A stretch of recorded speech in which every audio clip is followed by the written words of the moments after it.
Hey guys, how you going? My name is Dom and today I've got an update to share with you guys. So first off, I'm going to be starting a dcode Discord server. So if you want, please join the server. I'll leave a link to it below. You can of course go inside there, you can start chatting, you can start collaborating, and of course start creating the community on there, because I want to try and get as many people in there as I can, because then we can sort of start focusing on the main purpose of the Discord channel. So myself, I don't actually know what you guys want out of it, so let me know what you guys want and we can try and create something that is beneficial for most people, whether it's collaboration or just talking or just for fun. I don't know what it's gonna be, so let me know. The second bit of information out of my room today is gonna be the fact that as you can see, the lighting and the cameras have changed recently on the channel, so I'm trying to diversify myself and create more, I guess, entertaining or in real life videos where you see my face,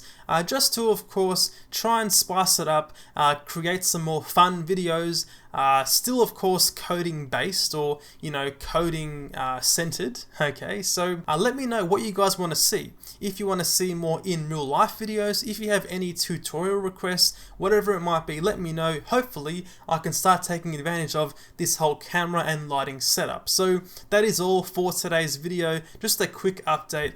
Thanks for watching guys, and I'll see you in the next one.